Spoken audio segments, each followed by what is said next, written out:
Bora, gente, bora para mais um podcast do esporte. E hoje para a gente falar dos jogos de domingo do Brasileirão. Vários jogos interessantes. Eu começo pelo Santos, 2-1 para cima do Coritiba. Importante, hein? Importante essa vitória do Santos. Segunda vitória consecutiva, né? Para dar moral para a equipe depois de vir de uma Sul-Americana que a equipe sofreu, mas venceu.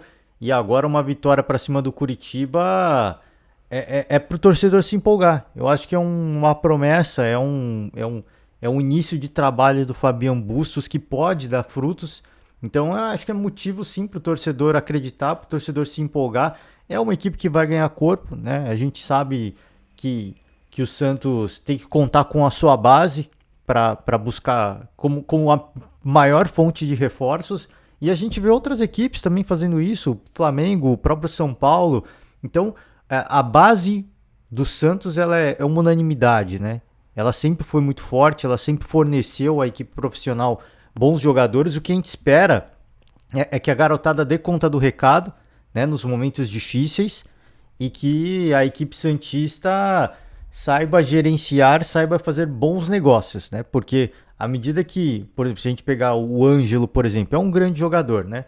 E à medida que chegam propostas, à medida que a equipe vá se reciclando, o Santos recentemente fez maus negócios, né? Com a sua garotada, com a molecada que foi revelada pela equipe santista.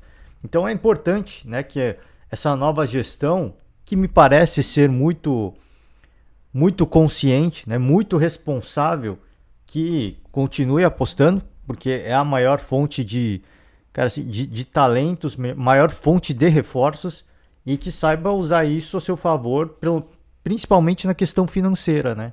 Porque isso vai ajudar muito a equipe santista a sair desse buraco, né? Infelizmente essa é a palavra. Não acho que é até um termo forte. É, de certa forma, um buraco que o Santos se encontra hoje e consegue, né? Numa gestão responsável, encontrar soluções. A gente tem que dar tempo de avaliar o trabalho do Fabian Bustos. Eu acho que é preciso mais sequência, né, para a gente poder dizer, ó, é um trabalho realmente muito bom, é um trabalho mais ou menos, é um trabalho ruim, independentemente do que aconteça, né? Acho que o Santos agora tem que apostar nessa aposta, porque foi de certa forma uma aposta. E importante, né? O Coritiba vai ser o próximo adversário do Santos na Copa do Brasil, e esse primeiro teste de fogo foi um belo cartão de visitas do Santos, né? E mostra que só tem que tomar cuidado para não se empolgar, né? Ah, ganhamos no Brasileirão, vamos ganhar agora na Copa do Brasil. Não, foi um primeiro passo, né? Duas equipes que tiveram oportunidade de se estudar e, bom, acredito que foi material bastante, né, pro Fabian Bustos entender um pouco mais a equipe do Curitiba e prevalecer na Copa do Brasil. Pro Santos é muito importante, né? Não só pro Santos, mas pro próprio Curitiba também. Questão de receita, né? Questão de grana. Mas pro Santos, pela vitória, né, dá muita confiança, dá muita moral e coloca até uma certa carga de favoritismo para esse duelo na Copa do Brasil, tá? Falar de Bragantino e Atlético Goianiense, 4-0 Bragantino, que começa com um golaço do Ítalo. Calma, um golaço, mas Pô, eu vou falar aqui para vocês puxarem golaço, golaço, golaço, né? Ele Cara, ele nem ajeita direito. Ele tá de costas pro gol, ele vira e já sai e já chuta, cara, assim, uma pintura do Ítalo, né? E o Bragantino sobrou nessa partida. E aí, às vezes o torcedor rubro-negro flamenguista pode ficar aborrecido. Tá vendo? Não ganhamos lá e aí os caras vão e tomam 4 do Bragantino. Existem duas coisas, tá, a serem consideradas, né? O primeiro, a rodada contra o Flamengo, o Atlético Goianiense jogou em casa, né? Então isso é um fator importante. Ganhar lá é muito complicado, não é a tarefa fácil, não é para qualquer um, não. E o Atlético Goianiense, para mim, vai arrancar pontos importantes, né? De vários candidatos ao título jogando lá. E o Bragantino é uma equipe muito ofensiva. É uma equipe muito bem treinada pelo Barbieri. Não, se vai surpreender ou não, não sei. O Bragantino, pelo menos nessa temporada, eu imagino que vai repetir a campanha que fez na temporada do ano passado. Né? Assim, Vai brigar pelo título? Acho que não. Acho que é cedo. O Bragantino ele vai fazer uma boa campanha como fez no ano passado, vai brigar na parte de cima da tabela, mas na hora que afunilar, né, vai chegando, vai avançando nas competições de mata-mata, aí vai obviamente priorizar as Copas e o Brasileirão vai oscilar. Foi assim que aconteceu. Houve uma empolgação muito grande, né, no início, do início para o meio do campeonato com o Bragantino. À medida que a equipe foi avançando na Sul-Americana e chegou até a final, a equipe oscilou bastante, né? Deixou escapar pontos importantes. Eu imaginei o ano passado que o Bragantino fosse ficar no top 4 do Campeonato Brasileiro. Entrou ali o Fortaleza, né? Então, à medida que as Copas vão avançando, essa equipe tende a priorizar as Copas, até por uma questão financeira também muito importante, né? E tende a oscilar, mas para mim briga por Libertadores mais uma vez. Vai repetir uma campanha muito interessante como fez na temporada do ano passado, tá? Atlético Goianiense e Atlético Mineiro. O Atlético Mineiro venceu, golaço também essa partida. Bragantino, primeiro gol do Ítalo, e essa partida do Atlético Mineiro, um golaço também, hein? Belo gol, belo gol. Eu esqueci quem fez, deixa eu só olhar aqui para eu não cometer uma gafe, né? Porque senão a gente comete as gafes aqui e depois tem que ficar corrigindo, né? Tem que ficar se retratando. Caramba, não tá aparecendo aqui, hein? Foi o Zarate. Eu ia falar o Zarate, mas eu, na hora que fui falar o Zarate, eu curiosamente confundi, eu fiquei com a cabeça com o Nacho, né? O nome do Nacho ficou na minha cabeça, por isso que melhor eu olhar aqui só para confirmar. Belo gol do Zaratio. O Atlético Mineiro vence o Atlético Paranaense, né? Os Xarás vence na Arena da Baixada. Um resultado muito importante, né? Porque jogar na Arena da Baixada é redundante dizer que é uma tarefa muito difícil, tá? E a segunda vitória do Atlético Mineiro, a equipe que mais uma vez entra como favorito, até por ser o atual campeão. Eu acho que o Atlético Mineiro é uma equipe que está muito pronta para repetir aí, para ganhar o bicampeonato, né, e ser tricampeão do Campeonato Brasileiro. Eu acho que tem condições. É uma boa equipe, é uma equipe que está confiante, né, nesse tipo de competição. Tem essa experiência já recente de uma equipe que mexeu muito pouco, né, uma equipe que tem grandes jogadores, né, o Hulk, por exemplo, não estava jogando, né, ele foi liberado para acompanhar o nascimento da filha. Então, uma grande vitória, fora de casa, na Arena da Baixada, são pontos importantes e que começam, né, a construir mais uma vez esse favoritismo do Galo no Campeonato Brasileiro. O Galo não é o atual líder, o Corinthians é o atual líder, mas o Corinthians ele ainda tem que se provar na questão o Vitor Pereira ainda tem que se provar na questão de mexer no elenco, né, de rodar o elenco. Vai ter dor de cabeça? Vai, né? E falando sobre o Roger Guedes, né? Ele sabe como ele falou que conversa muito com o Roger Guedes. É um cara que entende que o Roger Guedes é um jogador que está sempre atuando, que ele pode causar um problema e por isso esse relacionamento tão próximo. E é importante, né? Ter uma peça de reposição, porque não tem essa de titular ou reserva. É como o Rogério Ceni falou, né? Perguntaram para ele a questão do Arboleda depois de vencer na Sul-Americana. Ele falou: não use reserva, porque eu não uso esse termo. Não tem condição de você falar em reserva, né? Ainda mais hoje que as principais equipes favoritas, né, que pelo menos estão atuando bem, estão rodando o elenco de forma muito interessante e até, de um certo aspecto, de forma eficiente. Tirando o Palmeiras, que ainda não deslanchou no Brasileirão, estão rodando o elenco de forma interessante e vem dando certo. A torcida rubro-negra do flamenguista, que sempre criticou o Paulo Souza por não ter um time titular, e eu falei, vai se pagar. Isso que o Paulo Souza está fazendo, isso vai se pagar. E o Paulo Souza continua rodando o elenco, né? Só que agora começam a vir as vitórias e mascara tudo que a galera falou atrás. A galera, todo mundo esquece que o que foi falado, não tem time titular, não repete escalação. O São Paulo tá aí para provar isso também. O Palmeiras jogou com um time reserva na Libertadores, as duas primeiras partidas da Libertadores. Então todo mundo tem que mexer, né? Infelizmente é isso, o calendário ele é apertado, ele é agressivo e essa temporada ela vai ser mais agressiva e a gente vai ser repetitivo aqui, a gente vai ficar falando porque a temporada começou mais cedo e vai terminar mais cedo em virtude da Copa do Mundo. E é necessário, e as equipes que fizerem isso com mais eficiências são as equipes que vão brigar por tudo. Por tudo. Agora, favoritismo em uma outra competição, isso sempre tem, né? Isso sempre tem. Agora, brigar por tudo é realmente complicado.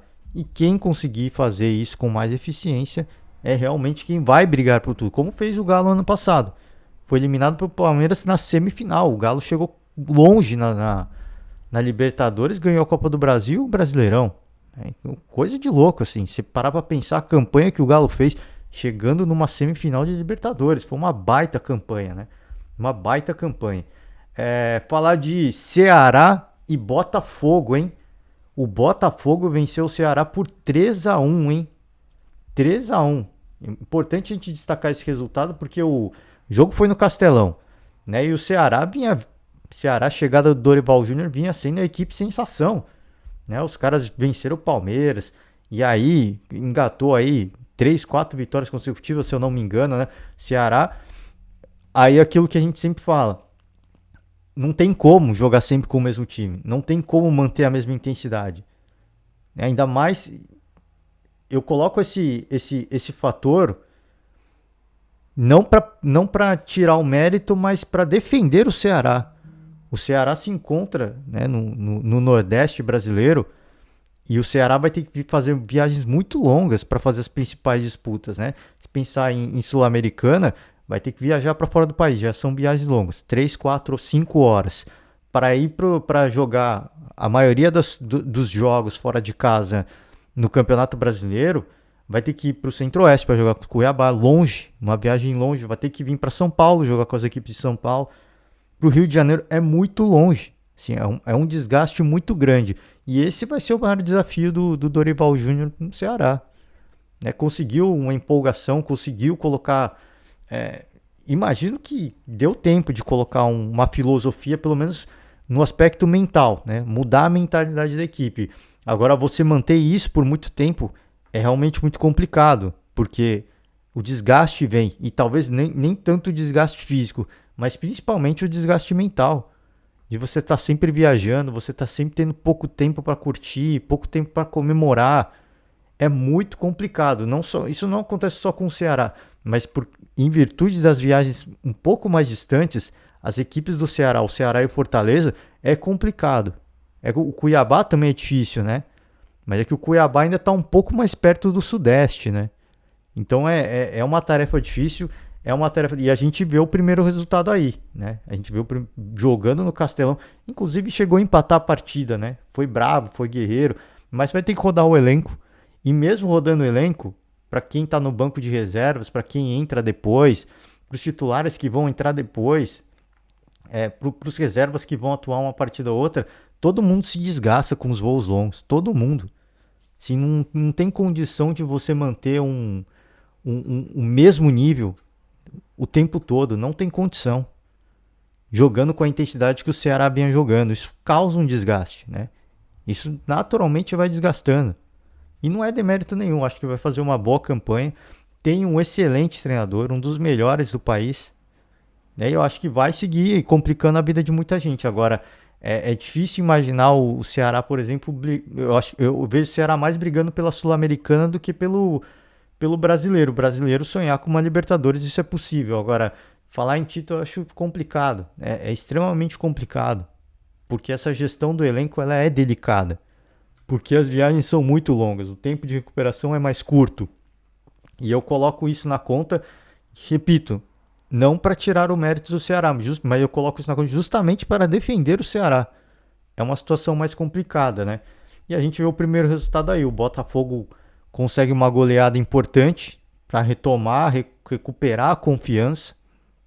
Um elenco que teve grande investimento. A chegada do John Textor, muito investimento que vem desde a comissão técnica portuguesa, passando por várias outras contratações, inclusive o Patrick de Paula, a maior contratação da história do Botafogo. O primeiro resultado está aí, né? Um resultado bastante promissor de que essa nova fase do Botafogo pode ser vitoriosa. Pode ser cedo, sim, tem pouquíssimo tempo de treinamento, mas é importante você conseguir engavetar uma vitória na segunda rodada do Brasileirão, e até por uma goleada, porque perdeu a primeira em casa, com a casa cheia, né? Perdeu a primeira do Corinthians com a casa, no Engenhão com a casa cheia. Então, não, não, não deu tempo de viver uma mini crise, se é que a gente pode dizer assim, né?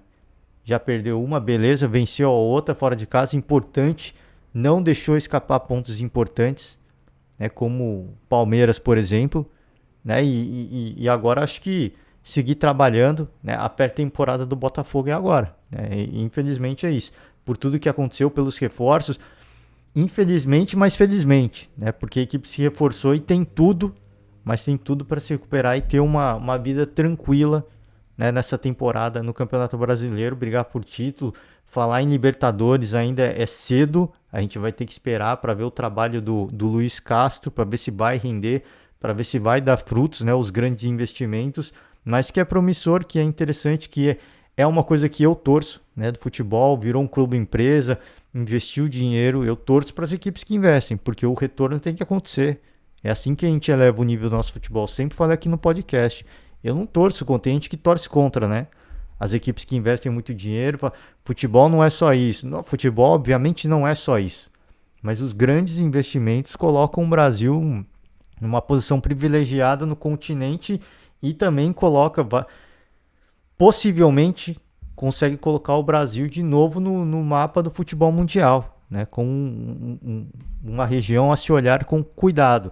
A galera olha para o Brasil com cuidado para trazer reforços, para contratar jogadores jovens, né? Principalmente o mercado europeu. Mas ninguém olha para o futebol brasileiro. O futebol brasileiro é muito competitivo.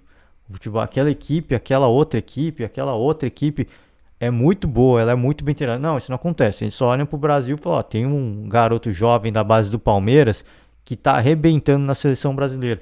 É isso que os caras olham, né? A gente precisa contratar ele cedo. Ele não pode atuar no profissional para não pegar os vícios do futebol brasileiro. E é isso, né? Eu acho que esses grandes investimentos, essas figuras como John Textor que aparecem para comprar clubes como o Ronaldo Fenômeno, colocam o futebol brasileiro, assim, primeiro nos noticiários, né? Os noticiários europeus.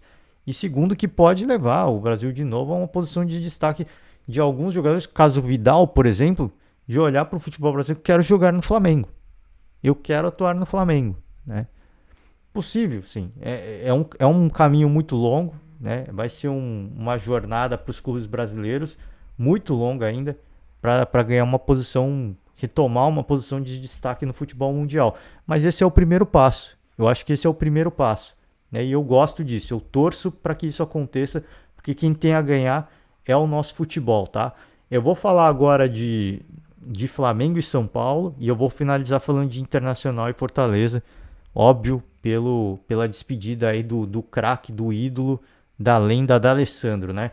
Flamengo e São Paulo, grande partida, 3-1, 3-1, o Flamengo sai na frente, o Flamengo foi o melhor na partida de um modo geral, né? O Flamengo saiu na frente, o São Paulo conseguiu um empate com o Caleri, belíssimo, um lançamento do Rafinha, o Caleri toma ali, antecipa a jogada, né? Vem na corrida e faz o gol ali na marcação. Quem tava na marcação, o Rodinei, né? Pro torcedor rubro-negro ficar louco, né?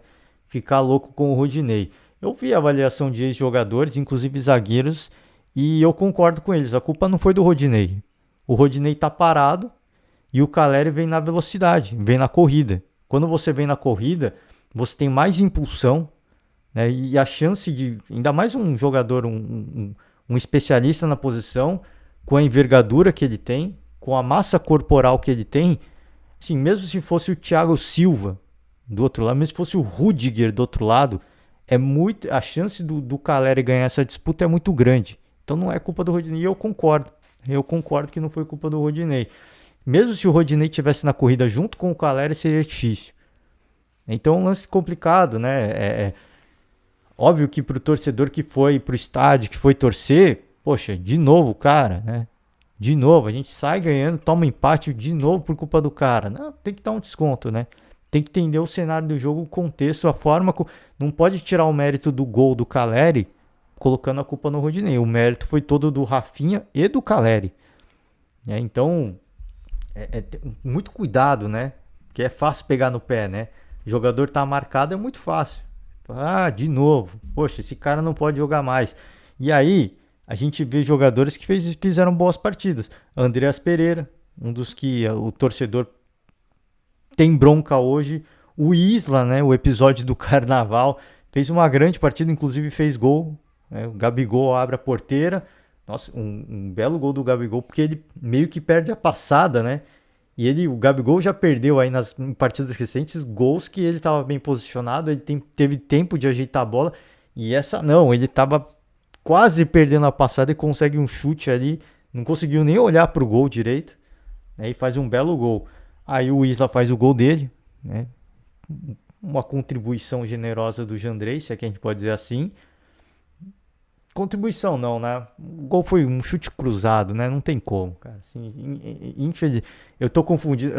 Falei contribuição generosa de Andrei, que eu lembrei do gol do segundo gol do Internacional. Ali teve uma contribuição do goleiro. Essa do Isla não, né? O chute cruzado ali, esse tipo de chute é o que os especialistas da bola falam. Isso é impossível pro goleiro. Porque ele chuta, a bola faz a curva por fora, saindo do goleiro. Não tem como, né? Não tem como. E aí, para fechar a conta, um gol do Arrascaeta, um chute, eu diria que foi um chute do Marinho. O Marinho chutou pro gol e o chute saiu totalmente fora do gol e foi em direção à cabeça do Arrascaeta, que teve, né, o reflexo de abaixar e fazer um belo gol de cabeça. Então foi uma bela partida pro lado do Flamengo. A gente começa a ver essa equipe rendendo, essa equipe ganhando confiança. O Paulo Souza continua, né, insistindo em alguns jogadores que o torcedor rubro-negro cara, assim, não estava tolerando mais. É o caso do Andreas Pereira, o caso do Isla agora que entra, né, queimado, o jogador entra e faz gol. O Rodinei ainda vai precisar de um pouco mais de tempo para reconquistar a torcida. Mas o Paulo Souza ele investe, porque quem que você vai pôr, né? Com o Pablo que chegou agora se machucou, pode entrar contra o Palmeiras. Com o Rodrigo Caio voltando também de uma situação muito delicada, né? Não sei quando que esses caras vão poder atuar de fato no seu 100%. Se o Pablo volta contra o Palmeiras, ele não vai estar no 100%. De repente não é nem bom colocar contra o Palmeiras, né? Porque um time como o Palmeiras, você colocar um atleta que não está 100% é perigoso. Mas também tem que entender o lado que o Rodinei também está bem queimado com a torcida, com a galera, né? Então tem que entender esses momentos. É difícil, é difícil. Agora, claro que são diferentes, né? São posições diferentes. Eu tô colocando o Rodinei aqui como zagueiro porque ele defensivamente vem cometendo algumas gafes, né? Mas o Pablo entraria como zagueiro, de fato, né? O Rodinei não é zagueiro, de fato. Então estão dessas coisas que... É lateral, né? Mas ele participa bastante do esquema defensivo do Paulo Souza, né? E cometeu algumas gafes recentes, né, em lances defensivos. Tem que apostar no jogador, tem que apostar no atleta. Ah, não tem lateral direito.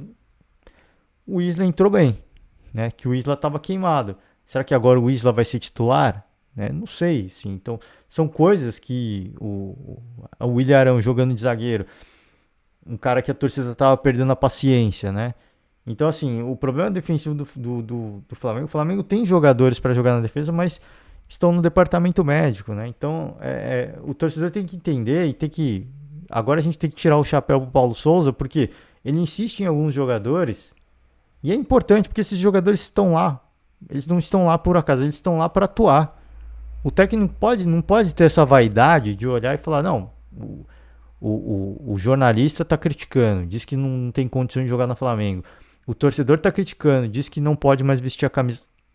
Infelizmente, eu não posso ter essa vaidade, essa vibe de torcida, de imprensa. Eu tenho que ir com o que eu tenho à disposição. Se eu tenho esses caras à disposição, eu tenho que pôr. E eu tenho que acreditar que ele vai fazer aquilo que ele faz no treino. No jogo é outra história.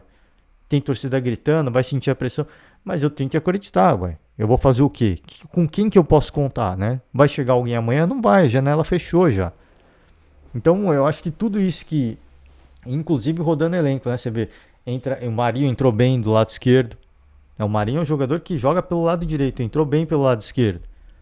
Né? E aí, às vezes a torcida fica, poxa, e eu falei mais cedo no podcast, pô, mas mexe tanto o elenco, não tem time titular. para uma temporada como vai ser essa, é importante rodar o elenco, é importante mexer no elenco. E tudo aquilo que o Paulo Souza fez no estadual, eu falei, vai se pagar. E tá se pagando. Então, uma bela vitória para cima de uma equipe como o São Paulo, que vem se ajustando. Né? Não, ficou claro que não tem como o São Paulo competir com as grandes forças do futebol brasileiro. Por isso é difícil brigar pelo título. Né? Perdeu a final do Paulista para o Palmeiras. Dessa vez contra o Flamengo também, pouco conseguiu produzir. Alguns erros de decisão do Rogério, sim. O Rogério poderia mudar o esquema tático, jogar com 3 zagueiros, tudo. Acho que tudo é válido, mas o Rogério Ceni ele tem uma ideia de jogo, né? E ele não vai mudar agora. É uma partida que ele sabe que a derrota já tá, assim, eu já tenho, é aquele famoso assim, o não eu já tenho. Se vier o sim, tudo bem, tudo certo. Então a derrota eu já tenho, a responsabilidade é do Flamengo, a gente está no Maracanã. Mas eventualmente se acontecer como tomamos 1-0, sai um gol do empate, vai que acontece alguma coisa, né? Vai que isso mexe no psicológico dos jogadores do Flamengo. Isso não mexeu, né? Não mexeu. O Flamengo jogou muito no segundo tempo. Voltou muito ligado, voltou muito pilhado. Mas de repente um gol do empate, vem aquele balde de água fria, onde você cresce para cima do adversário. O Flamengo não deu chance pro azar, né? Foi superior o jogo inteiro. E eu repito, mostra que o São Paulo ainda não tem condição de bater de frente com essas equipes. Cabe criticar o Rogério Ceni por algumas escolhas? Acho que cabe, mas o Rogério Ceni não... O foco dele não é o título. Ele já fala, ele ainda não falou declaradamente sobre o título, né? Ele falou de classificar na Libertadores. O que a gente imagina é que o título está fora de questão no momento. Então ele vai ajustar a equipe, né? Se ele fizer uma grande campanha, perdendo de Galo, de Flamengo e de Palmeiras, ele briga pelo título. Se vou perder dos equipes mais fortes, beleza, mas de todas as outras eu vou ganhar. E dá pra brigar por título dessa forma. Fala, nossa, mas ganhou o título sem bater o Palmeiras, o Galo e o Flamengo. Que se dane, o problema é deles. Né? O problema é dessas 3 equipes. Se você já pensou se o São Paulo é campeão brasileiro sem vencer essas equipes? O problema é deles. Eles não fizeram a parte deles contra os times que brigaram no rebaixamento. Eles não fizeram a parte deles para vencer equipes que estão no meio da tabela. Eu fiz o meu papel. Né? Pode ser assim, eventualmente a gente só vai ter essa visão no meio na mudança de turno, né? Mas é cedo para falar qualquer coisa. Mas é o que eu falo, assim, é uma derrota que estava no planejamento do São Paulo. Então, pro torcedor, pode ficar, sim, pode ouvir, pode ter não. Já tem, né, o aborrecimento por ter perdido pro Flamengo. Mas assim, é algo que no planejamento da temporada estava na conta e o Rogério Ceni deve ter tirado coisas importantes dessa partida, que no jogo da volta, do retorno, alguns erros não vão acontecer. É importante isso. Né?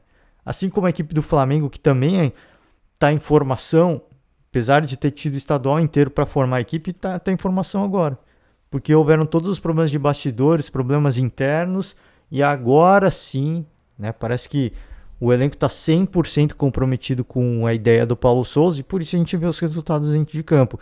E à medida que as vitórias vêm, a confiança também cresce, a equipe fecha ainda mais com o treinador e o sonho do Jorge Jesus fica para trás, né? Finalmente ficará para trás, assim espero eu, tá? Assim espero eu. Vamos finalizar, falar de Internacional e Fortaleza. 2-1 para o Internacional, um jogo que o Fortaleza saiu na frente. Gol de pênalti do Pikachu. Inclusive o Pikachu teve outra cobrança de penalidade que ele errou. Né? E para mim, os 2 lances de penalidade foram bem marcados. Tá? O primeiro foi inquestionável. O segundo também eu acho que foi bem marcado. Tá? O Internacional sofreu um pouco, né? Toma o gol, consegue um gol de empate. Belíssimo gol do D'Alessandro, hein? Belíssimo gol do D'Alessandro. Mas é que aí sim, ó, eu tava confundindo esse com o do Isla, né? Do Flamengo. O Max Wallace deu uma ajudinha pro D'Alessandro, hein? Ele chega a defender, mas a bola entra, né? Mas foi um belo jogo do D'Alessandro. Ele limpa a jogada ali, chuta. Foi um belo jogo de um modo geral do D'Alessandro, tá? Um belo... E quando ele faz o gol, ele corre. sai correndo que nem um garotão. Eu falei, cara, se o D'Alessandro corresse assim todo jogo, ele poderia ser destaque na temporada, ser destaque do Internacional, poderia jogar mais um tempo, né? Você vê que a euforia é tão grande, a felicidade é tão grande de fazer um gol no jogo de despedida, que ele saiu correndo, parecia que tinha 18 anos, garotão, né? E foi uma partida emocionante, né? Foi uma bela partida porque o Inter empata, o Fortaleza tem a chance de tomar a frente de novo com mais uma penalidade, e aí o Internacional cresce na partida, tenta chegar ao gol, o D'Alessandro é substituído, e aí eu acho que foi um dos momentos mais emocionantes dessa partida. A saída do D'Alessandro, ele começa a chorar e, poxa, assim, a gente que ama o esporte, não tem como, assim, o olho enche de lágrimas, assim, porque ele começa a chorar que nem uma criança mesmo, e a galera vai cumprimentar, inclusive o árbitro, né?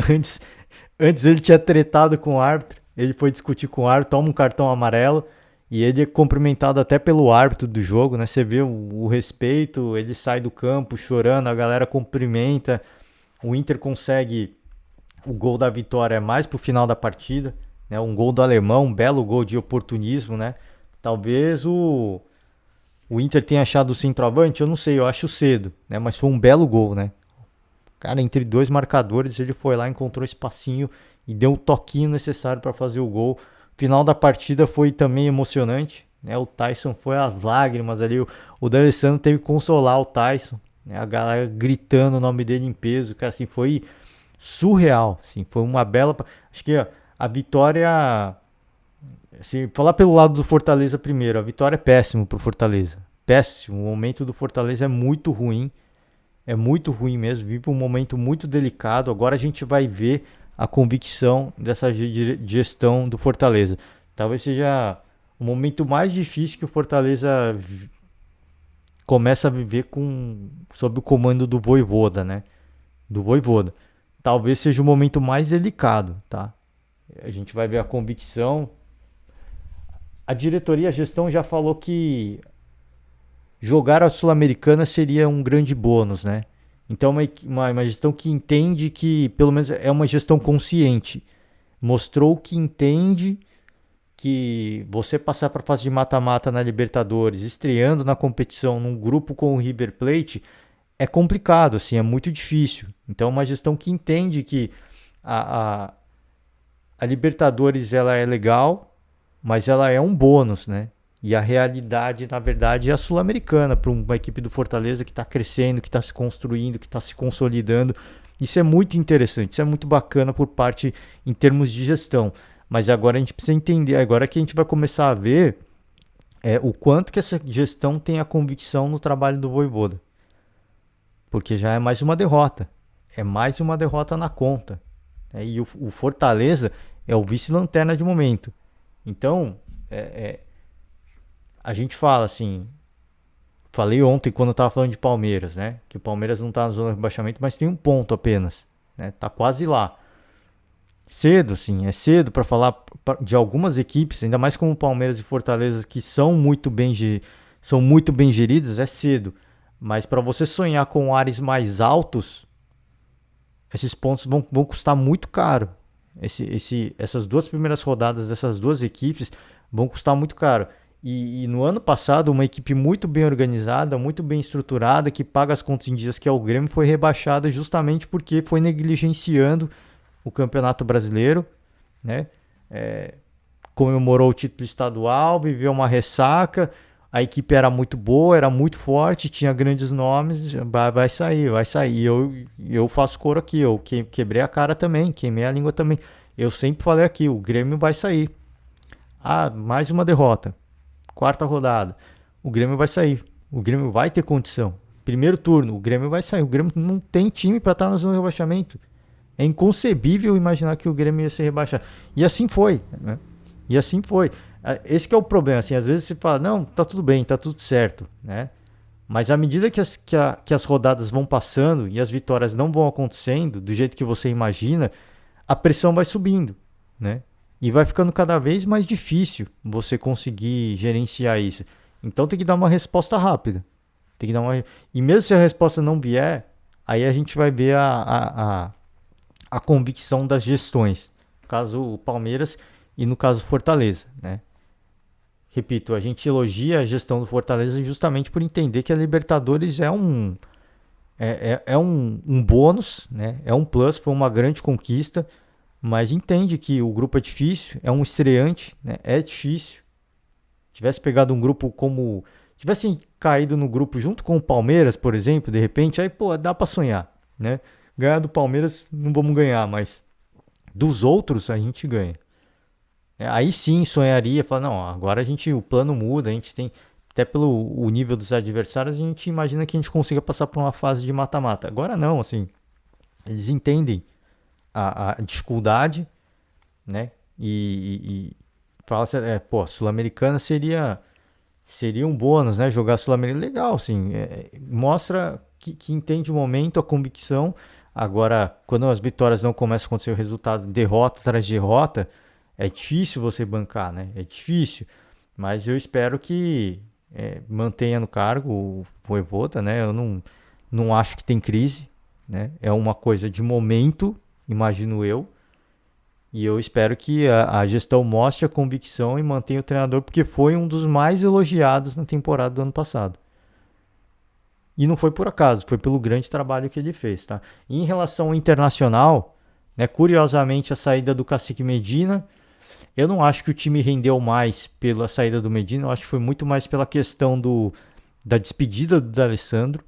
E é o que eu falei, assim, foi um jogo emocionante, assim. A vontade do D'Alessandro, quando ele é substituído, é um grande momento, é o show do esporte, né? É o show do esporte. E aí a partida termina e, cara, assim, foi 10 minutos a multidão no Beira-Rio aplaudindo o D'Alessandro incessantemente. Incessantemente, assim, é um ídolo que se despede, tá? Assim, é difícil, assim, hoje se fala muito da falta de ídolos, né? Quem que se equipara hoje, né? A idolatria que existe hoje do D'Alessandro com o Internacional, esse casamento. Existem outros casos no esporte brasileiro que se assemelham, pelo menos no nível que tem o D'Alessandro.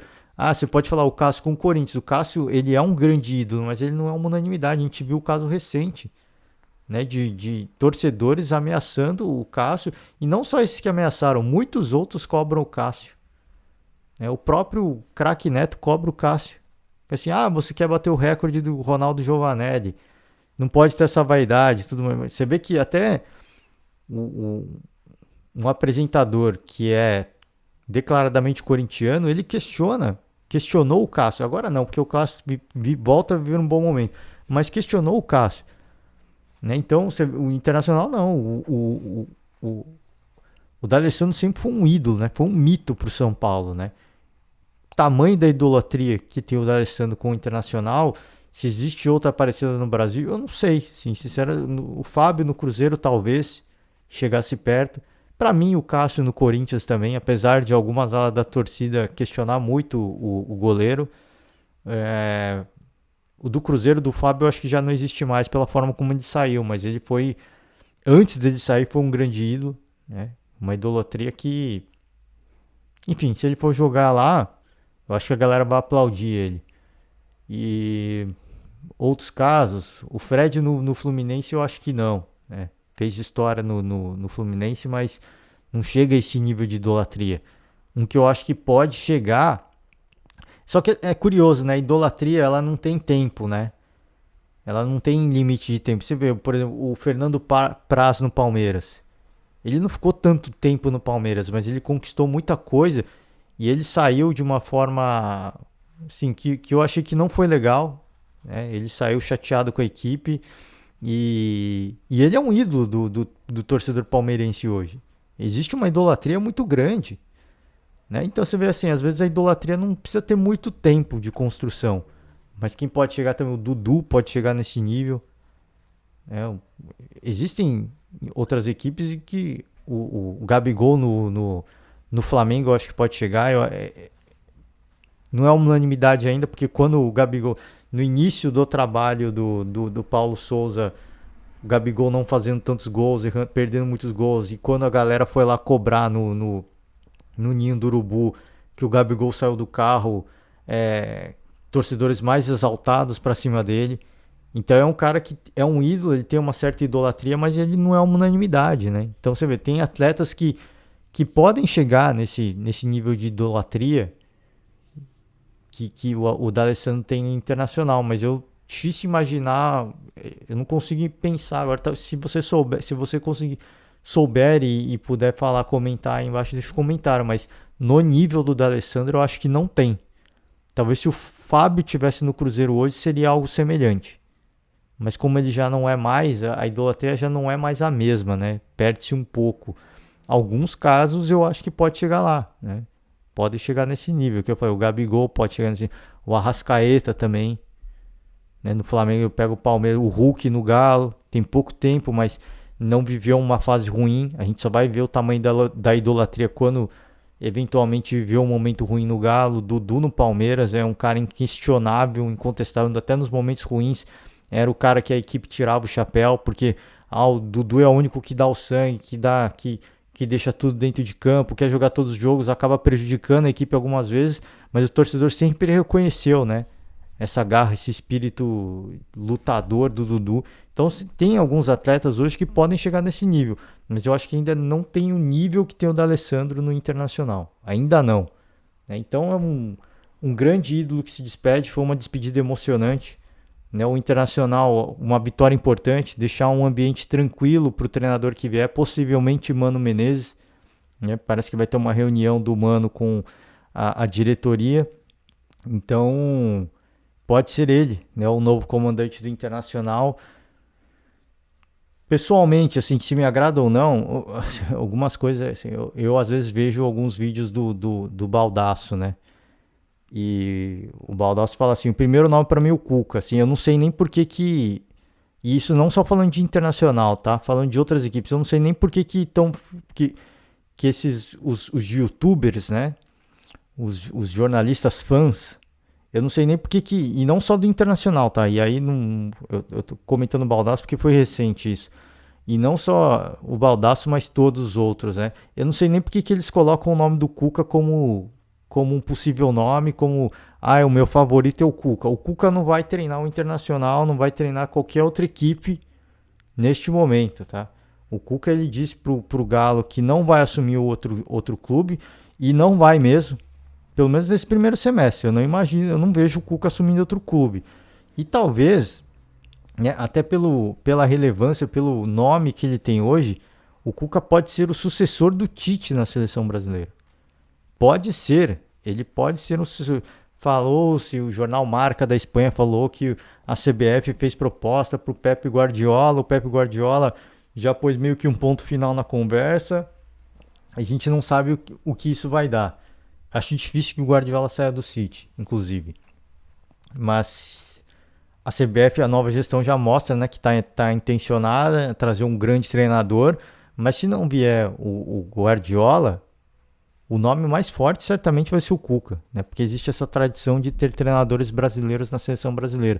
Então, se o Cuca tiver essa perspectiva de que ele pode treinar a seleção brasileira, ele não vai assumir nenhum clube hoje no Brasil. Não vai assumir.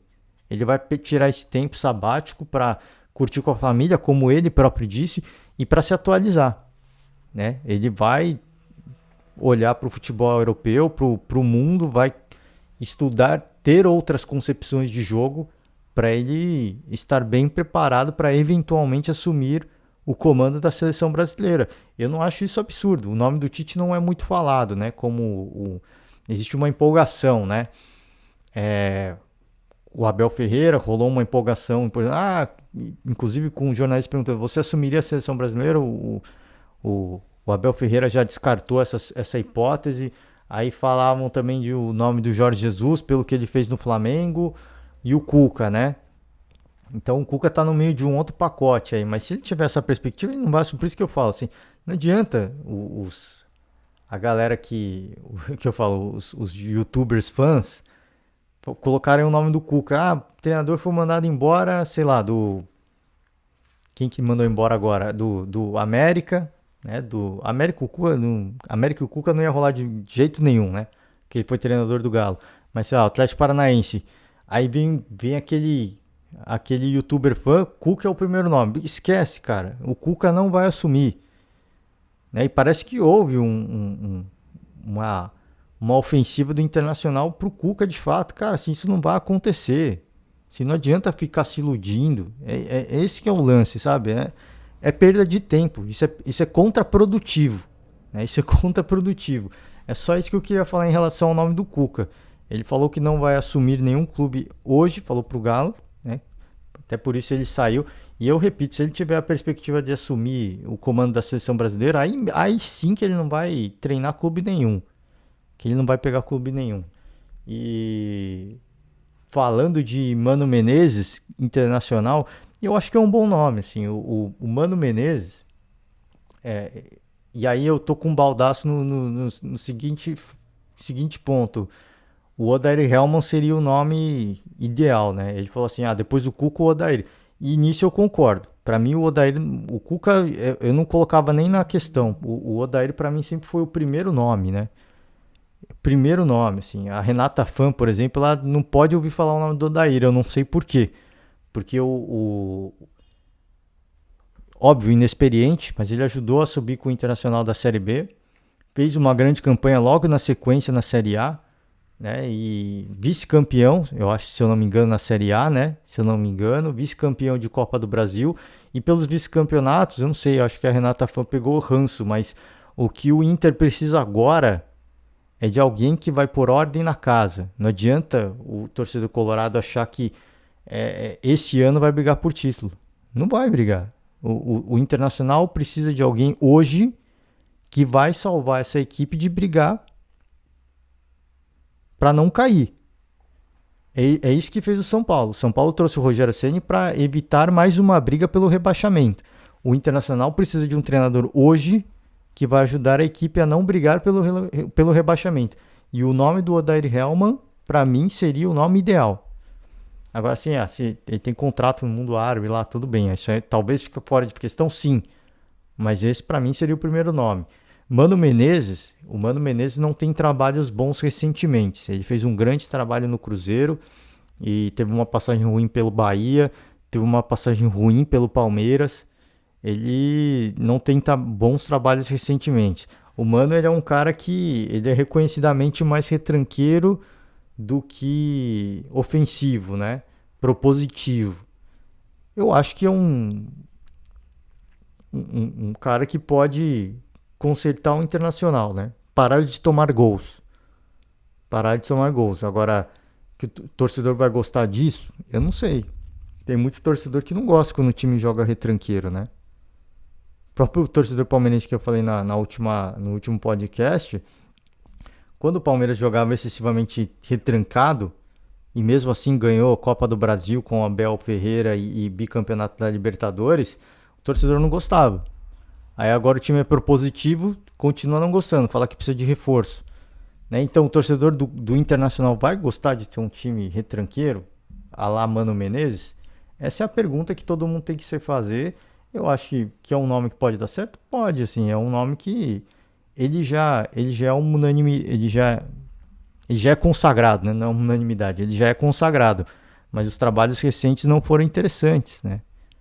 Não foram interessantes. Então, assim, que Mano Menezes que vai treinar um Internacional? É um cara que tem experiência com o comando da seleção brasileira. Fez um grande trabalho no Corinthians, né? Fez um trabalho excepcional no Cruzeiro. Mas aí agora ele vai dar certo no Internacional? Ele vai...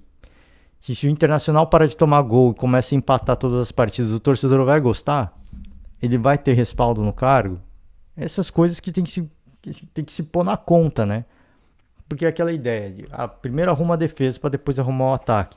Às vezes pode demorar muito tempo para arrumar o ataque. Né? Às vezes pode levar muito tempo. E aí vai ter paciência para isso? Essas coisas que me fazem refletir se esse é o nome ideal para o Internacional. Que o Cacique Medida não estava dando certo, eu já vinha falando aqui desde o início do ano. Desde o início do ano, estou falando que o trabalho do Cacique Medida você não vê evolução. Não tem evolução. Uma ou outra partida, fazia uma bela partida, inclusive o Grenal no Beira-Rio, né, pelo estadual, né? Ainda na fase de pontos. Mas você não via evolução. Não tinha evolução. Depois volta à normalidade, né? Faz uma grande partida e volta à normalidade. Então, se o Mano Menezes conseguir pelo menos uma evolução com essa equipe do Internacional, ele já fez muito mais que o Medina. Agora, se vai ser um grande treinador, eu não sei. Eu acho que o destaque fica pela vitória do Internacional, na despedida do D'Alessandro. O cara fazendo gol foi uma despedida de luxo, né? O D'Alessandro fez gol, belíssimo gol, participou bem da partida, foi brigão, foi cobrar o árbitro no melhor estilo do D'Alessandro. A equipe venceu, uma grande festa no Beira-Rio, e é isso, né? Eu acho que foi uma despedida de gala, realmente de gala, e foi emocionante, né? Para quem não viu, procure aí os vídeos, né? Quando ele é substituído, para mim é quando a substituição dele é ainda mais forte, assim, porque, poxa, ele começa a chorar que nem uma criança, assim, meu, e você tenta se colocar no lugar do cara, poxa, é uma coisa que ele foi a vida dele, ele viveu aquilo, ele tem um amor pelo Internacional que é recíproco, o torcedor tem um amor por ele, e, e essa despedida, você saber que você não vai ter mais, cara, imagina, deve ser um baque muito grande, né? E a gente deixa aqui o nossa. Deixei pro final justamente para prestar nossas homenagens pelo grande atleta, né? Pelo grande. Assim, por esse grande casamento que aconteceu, né? Entre o Internacional e D'Alessandro, um grande ídolo, né? Que se despede do Beira-Rio e. Talvez não, né? Talvez não, talvez fique lá, né? Talvez ganhe um cargo de gestão, como acontece com alguns atletas, né? Então não sei, talvez não seja uma despedida, mas dos campos sim, né? Então a gente deixa nossas homenagens a um grande personagem do futebol gaúcho, do futebol colorado, principalmente do futebol gaúcho, do futebol nacional, né? E com isso eu fecho o podcast de hoje, tá só fazendo a leitura da tabela, tá? Duas rodadas apenas, é bom destacar. O Corinthians é o primeiro colocado, o Galo é o segundo, Bragantino e Flamengo fecham o G4, o Santos é o quinto colocado, hein?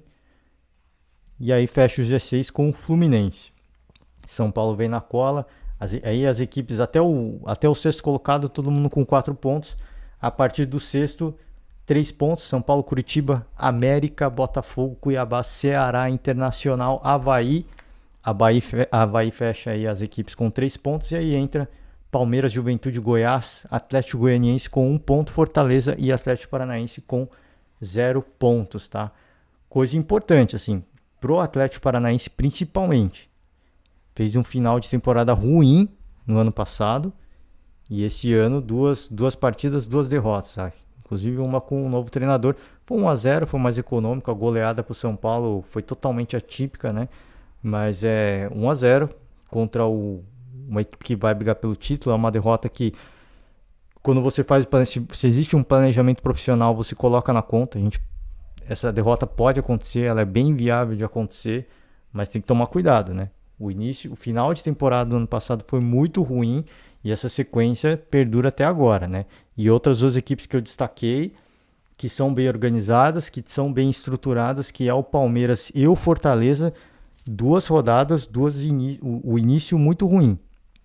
O Fortaleza 0, tá zerado, né? E o Palmeiras está com apenas 1 ponto, hein? 1 ponto. Aí o torcedor vai ficar na bronca. Perdeu para essa equipe que perdeu jogando no Castelão pro Botafogo que perdeu do Corinthians na primeira rodada, né? Momentos distintos, tá? São momentos distintos.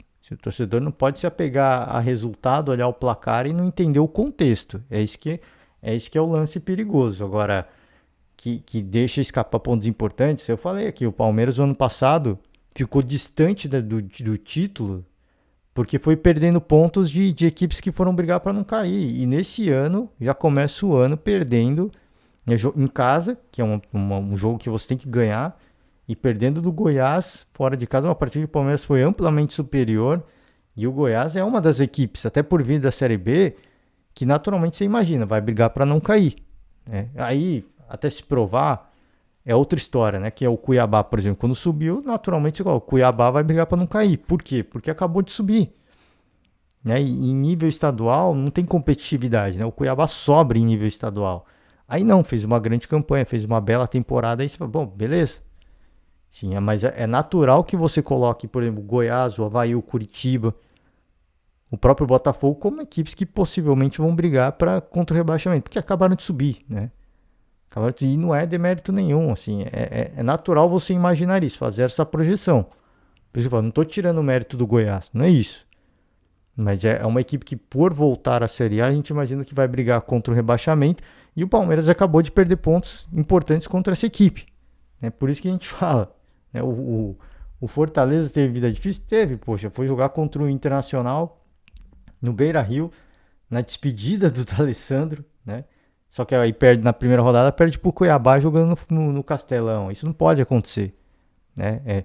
Palmeiras e o Palmeiras e o Fortaleza tinham que ter pelo menos. Eu acho que no planejamento das duas equipes era para estar com pelo menos 3 pontos nesse momento. No mínimo. No mínimo. Pelo menos 3 pontos nesse momento. E uma tá zerada e o outro tá com 1 ponto só.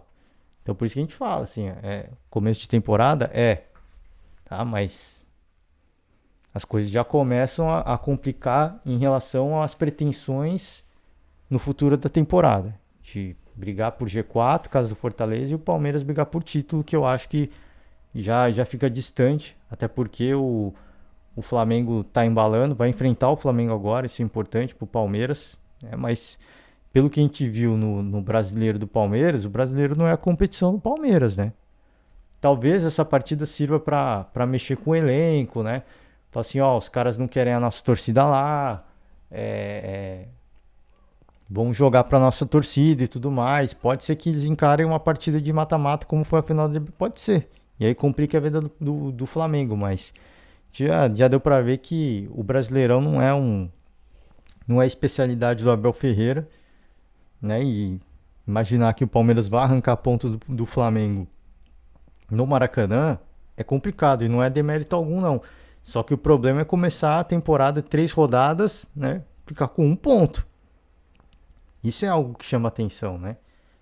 E pro lado do Fortaleza, o Fortaleza, deixa eu só pegar aqui quem que vai ser. Fortaleza vai ter um clássico, né?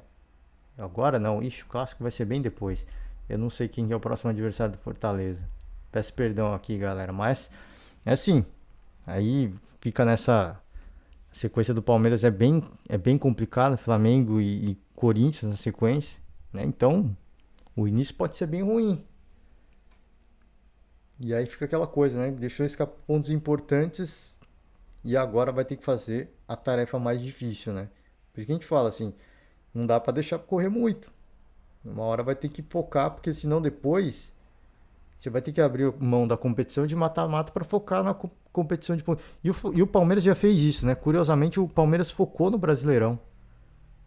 Jogou com uma equipe mesclada na primeira partida da Libertadores.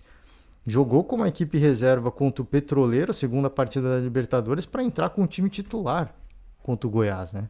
E curiosamente a vitória não veio. Então é isso, gente. Eu vou finalizar, né? Vamos acompanhar aí esse meio de semana com rodada do Brasileirão. Vamos ver se algumas equipes reagem. Vamos ver se outras equipes mantêm o embalo. O caso do Corinthians, o caso do Galo, o caso do Flamengo. Grande partida de destaque, né? Flamengo e Palmeiras, jogo no Maracanã. Essa talvez seja a grande partida do meio da semana. A gente vai acompanhar, obviamente, e a gente vai repercutir. Vamos ver se amanhã eu consigo falar do caso do Daniel Alves, tá? O torcedor São Paulino deve estar não, com certeza tá irado com o Daniel Alves. O ponto é que o São Paulo pode entrar na justiça para brigar por uma rescisão. E se conseguisse, ia ser muito interessante pro São Paulo, hein? Ia ser bem interessante pro São Paulo. Vamos ver se eu falo de. Tô deixando para falar disso depois, né? Não tô conseguindo. A gente começa a falar das rodadas, dos campeonatos, e eu não tô conseguindo cobrir tudo, mas a gente tenta. Vamos ver se amanhã a gente consegue gravar falando um pouco mais sobre esse caso do Daniel Alves, né? Foi muito. Assim, foi infeliz, eu acho, né?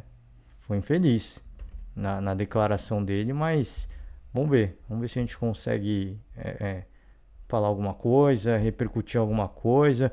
Só retomando o caso ali do Rafael Soriano, né? O cara lá do futebol capixaba que agrediu a bandeirinha, né? Marciele Neto. A gente não tem nenhuma notícia nova, né? Eu não esqueci disso ainda, mas a gente acompanha, a gente olha o noticiário, não tem nada de novo, né? É nada, por enquanto nada de novo. A gente vai seguir tentando acompanhar as notícias. Se a gente tiver alguma coisa, a gente vai obviamente comentar, mas por enquanto não tem nada, né? Nada. Então não tem muito que a gente comentar, a gente tenta manter no radar, mas é aquilo que a gente fala, a gente olha uma vez, outra vez, uma semana, um mês, e aí acaba passando batido, a gente acaba até se esquecendo do fato, e isso é errado, né? Isso é algo que tem que ser falado. Mas enfim, se a gente tiver alguma notícia, a gente também volta e comenta um pouco mais, tá certo? Fechar por hoje, gente. Valeu demais, né? Uma ótima semana para todo mundo. Um forte abraço e até amanhã. Tchau.